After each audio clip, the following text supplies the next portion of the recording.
Everyone and welcome back. तो last के video में हम स्टार्ट कर चुके हैं रिलेशंस एंड फंक्शंस। उसमें हम सबसे पहले पढ़ रहे हैं रिलेशंस।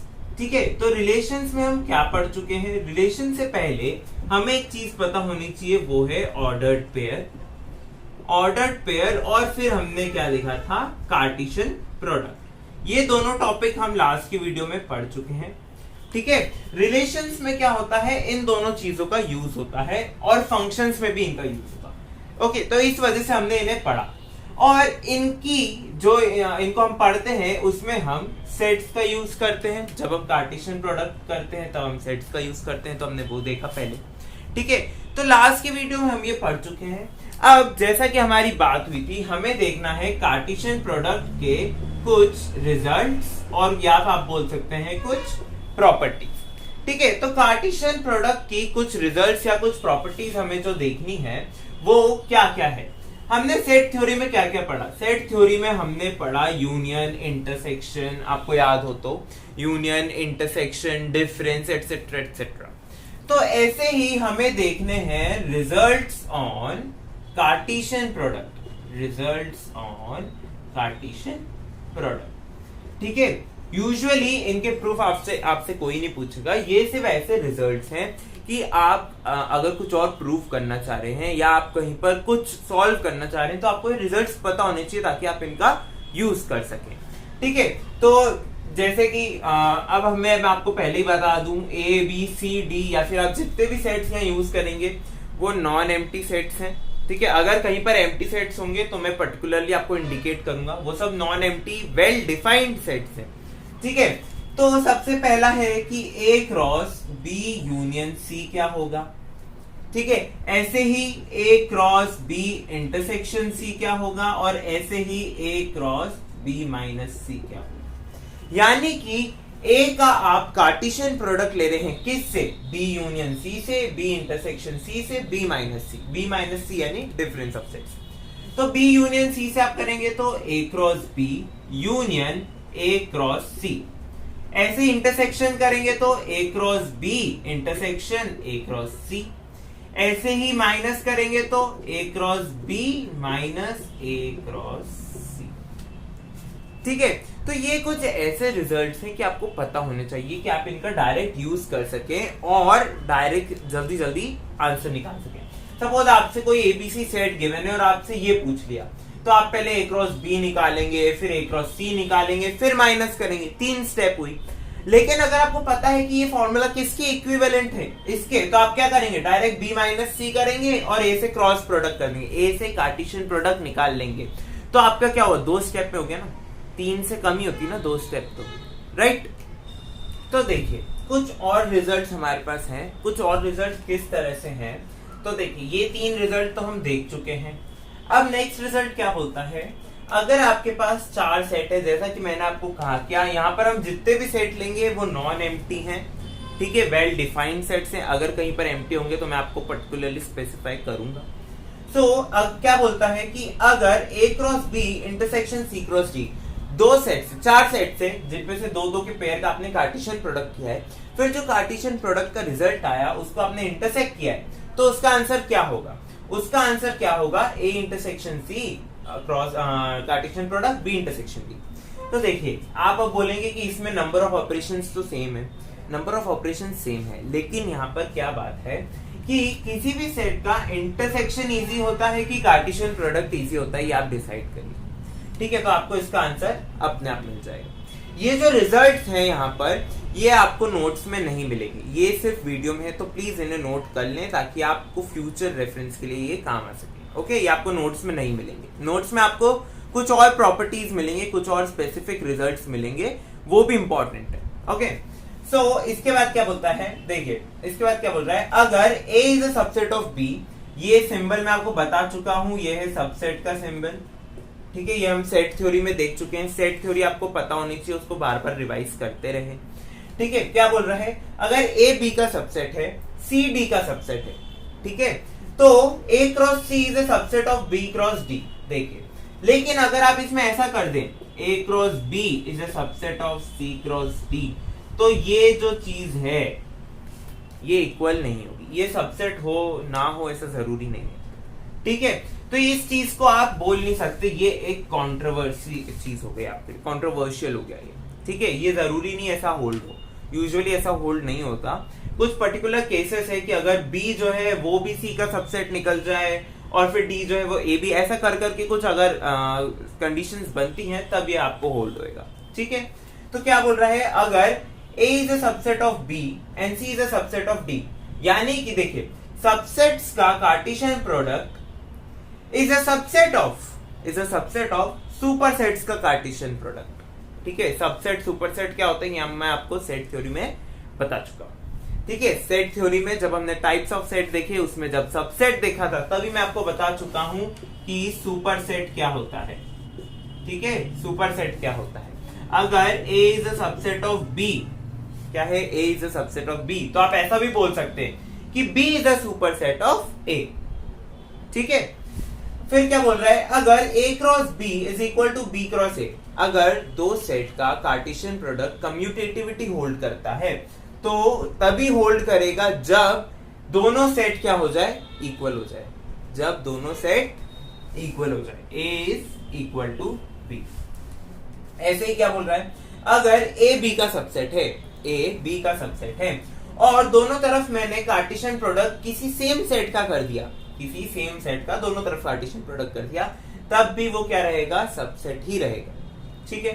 फिर A क्रॉस B, अगर A क्रॉस C, अगर देखिए किसी सेट, दो सेट सेम है आपके पास, ऐसा आपको अभी कैसा लग रहा होगा, या आपको याद आ रहा होगा left cancellation law, right cancellation law, ऐसा कुछ याद आ रहा होगा, ये हमने पढ़ा है, ठीक है। तो देखिए वो यहाँ पर एक तरह से आप याद रखने के लिए ऐसा सोच सकते हैं कि left cancellation law, right cancellation. तो अगर A cross B is equal to A cross C है तो क्या होगा, B is equal to C होगा, ठीक है। तो ये तो थे कुछ रिजल्ट्स, कुछ इंपॉर्टेंट प्रॉपर्टीज, और भी प्रॉपर्टीज आपको नोट्स में मिलेगी, उन्हें देखें समझें, कुछ भी डाउट होने पर हमें कांटेक्ट करें। अब हम देख लेते हैं कार्टेशियन प्रोडक्ट के कुछ एग्जाम्पल्स। अब देखिए क्या है, यहाँ पर आपके पास एक क्वेश्चन गिवन है, ठीक है। क्वेश्चन आपको इसी तरह के आएंगे एग्जाम में भी, क्या गिवन होंगे, सेट्स गिवन होंगे, आपसे कुछ पूछ लेंगे कि उनका कार्टेशियन प्रोडक्ट निकालिए, ऐसे इंटरसेक्शन हो रही है। अब आपको ये बड़ा सम देख के घबराना नहीं है। सपोज आपसे कोई पूछ ले A cross B union C cross D intersection A cross C, अब आपको ये बहुत बड़ा लग रहा होगा देख के, पर इसको देख के घबराना नहीं है। आप इसको एक एक टुकड़े में करिए, ठीक है। पहले तो क्या होगा, ब्रैकेट सॉल्व कर लीजिए, ठीक है। इस ब्रैकेट के अंदर दो चीजें हैं, क्या, पहले इन दोनों का क्रॉस प्रोडक्ट यानी कार्टेशियन प्रोडक्ट, फिर इन दोनों का कार्टेशियन प्रोडक्ट जो सेट आएगा उसका यूनियन, फिर इधर कार्टेशियन प्रोडक्ट लेके जो इनका यूनियन आया उसका इन दोनों के साथ इंटरसेक्शन, ठीक है। तो आप इसको धीरे धीरे करेंगे, आपको आ जाएगा, कोई टफ नहीं है, ठीक है। One of the most easy topic है सेट थ्योरी रिलेशन फंक्शन, ठीक है। देखिए एग्जाम्पल क्या बोल रहा है, एबीसी आपके पास गिवन है, आपको निकालना है A cross B intersection C, ठीक है। तो मैं पहले क्या करूंगा, आगे क्वेश्चन हम बाद में पढ़ेंगे, पहले मैं निकाल लेता हूं B intersection C। B intersection C, intersection यानी ऐसे एलिमेंट्स जो दोनों सेट में हो। तो ऐसा कौन सा एलिमेंट है जो दोनों सेट में है, 3 4 और 1 3 5, तो मेरे को सिर्फ एक सिंगल एलिमेंट मिला 3। मुझे अब क्या निकालना है, A cross B intersection C, यानी कि A क्या है मेरे पास, 1 2 3 क्रॉस 3, B इंटरसेक्शन C की वैल्यू क्या है, 3। ये क्रॉस का मतलब है आपको बनाने हैं अब ऑर्डर्ड पेयर्स, ठीक है। ऑर्डर्ड पेयर्स यानी देखिए 1 का 3 के साथ, फिर कॉमा लगा के 2 का 3 के साथ, और फिर 3 का 3 के साथ, और ये एक सेट, ठीक है। सब कुछ यहाँ पर एक सेट है, हर चीज एक सेट है। फंक्शंस में भी आप सेट लेते हैं, ठीक है। जब आप सेट थ्योरी पढ़ रहे हैं तो फंक्शंस में भी सेट ही लेंगे, रिलेशंस में भी सेट लेंगे, सेट थ्योरी में तो सेट होंगे ही होंगे, ओके। तो देखिए क्या करना, मैंने निकाला कार्टेशियन प्रोडक्ट। कार्टेशियन प्रोडक्ट में आपको डेफिनेशन क्या बताई थी, A cross B is equal to A comma B such that A belongs to A and B belongs to B। ये मैंने आपको डेफिनेशन बताई थी। तो मैंने यहाँ पर क्या करा, देखिए A क्या है यहाँ पर A, और ये जो B है इसका काम कर रहा है B इंटरसेक्शन सी। तो मेरे पास क्या चाहिए, मुझे फर्स्ट एलिमेंट होना चाहिए ए का, फर्स्ट एलिमेंट होना चाहिए ए का, देखिए 1 2 3 तीनों ए के एलिमेंट है। सेकेंड एलिमेंट होना चाहिए बी का, सेकेंड एलिमेंट है बी का, देखिए बी में एक ही एलिमेंट है तो 3 3 3। अगर यहाँ पर एक और एलिमेंट होता, सपोज यहाँ पर एक और एलिमेंट होता 4, तो मुझे क्या करना पड़ता, मुझे पहले तो मैंने इन 1 2 3 का 3 के साथ लिया, अब मुझे ये 1 2 3 का 4 के साथ लेना पड़ता। तो 1 4 2 4 3 4, ये मुझे क्या करना पड़ता, ये एलिमेंट्स और लिखने पड़ते। पर हालांकि यहाँ पर क्या है, सिर्फ एक ही एलिमेंट है 3, तो मुझे बाकी चीजें यहाँ पर नहीं देखनी है, मुझे सिर्फ 3 से मतलब है।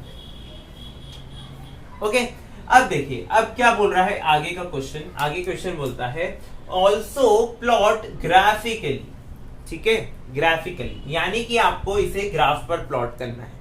ग्राफ पर प्लॉट करने के लिए आप बोलेंगे कि यहाँ पर तो 3 सेट है, 3 सेट को ग्राफ पर कैसे प्लॉट करें। तो ध्यान से देखिए 3 सेट नहीं है, 2 ही सेट है, एक है ए और एक है बी इंटरसेक्शन सी, सिर्फ ये 2 सेट है। तो क्या करिए आप, देखिए ये आपका ग्राफ, ये एक्स एक्सिस, ये y axis, x dash y dash, और ये आपका ओरिजिन, ओ मतलब 0 0 कोऑर्डिनेट, ठीक है। अब क्या कर दीजिए, लेट ए सेट को आप मान लीजिए एक्स एक्सिस और बी इंटरसेक्शन सी को मान लीजिए वाई एक्सिस, ठीक है। तो देखिए मेरे पास ये हो जाएगा सेट ए, तो 1 2 3, सेट ए में 3 एलिमेंट है 1 2 3, मैंने उनको एक्स एक्सिस पे लिख दिया। सेट बी में मेरे पास बी इंटरसेक्शन सी में मेरे पास क्या है, देखिए यहाँ आएगा 1, यहाँ 2, यहाँ 3। बी इंटरसेक्शन सी में क्या है, सिर्फ 3। मुझे क्या प्लॉट करना है, 1 3। ये अब ग्राफ का रिप्रेजेंटेशन, ये जो कोऑर्डिनेट सिस्टम का रिप्रेजेंटेशन को ग्राफ पर लिखना है, ये आप बहुत बचपन से कर चुके हैं, ठीक है, ये आपको बहुत पहले से आता है, तो ये मुझे ज्यादा सिखाने की जरूरत नहीं, फिर भी मैं बता देता हूँ। फर्स्ट कोऑर्डिनेट आपको देखना है एक्स पे, तो एक्स का 1, ये यानी ये गया 1, सॉरी ये गया 1, और वाई का 3, तो 1 और 3 जहां इंटरसेक्ट हो रहे हैं, ये हो गया आपका 1 3। फिर ऐसे ही 2 देखना है, 2 आ रहा है यहाँ और 3 आ रहा है यहाँ, तो ये हो गया आपका 2 3, और ऐसे 3 3, ये हो गया आपका 3 3। तो ये क्या होगा, ये ग्राफ रिप्रेजेंटेशन है किसका, ए क्रॉस बी इंटरसेक्शन सी का, ठीक है। तो आपने यहाँ क्या देखा, आपने देखा ऑर्डर्ड पेयर क्या होते हैं, आपने देखा कार्टेशियन प्रोडक्ट कैसे निकालते हैं, उसके कुछ रिजल्ट्स देखे। कार्टेशियन प्रोडक्ट फाई कब होता है, ये हम पिछले वीडियो में डिस्कस कर चुके हैं, आप पिछले वीडियो जरूर देखें। जब तक आप पिछले वीडियोस नहीं देखेंगे और डायरेक्ट इस वीडियो पर स्किप करेंगे, तब तक हो सकता है कुछ चीजें आपको क्लियर ना हो। लेकिन अगर आप स्टार्टिंग से देख रहे हैं तो मेरी गारंटी है कि आपको हर चीज क्लियर होगी, और अगर नहीं भी होगी तो वीडियो को वापस देखिए, तब भी नहीं होती है तो आप हमें कांटेक्ट करिए, कमेंट करिए, सोशल मीडिया हैंडल्स के थ्रू कांटेक्ट करिए, ठीक है। तो इस वीडियो में इतना ही, यहाँ मैं आपको बता चुका हूँ ऑर्डर्ड पेयर, कार्टेशियन प्रोडक्ट के कुछ एग्जांपल्स एक्सेट्रा एक्सेट्रा, उनका ग्राफिकल रिप्रेजेंटेशन। अगले वीडियो में हम आएंगे, हमारे जो टॉपिक है हमारा रिलेशंस क्या होता है, ठीक है। तो मिलते हैं अगले वीडियो में, तब तक के लिए thank you for watching and keep supporting.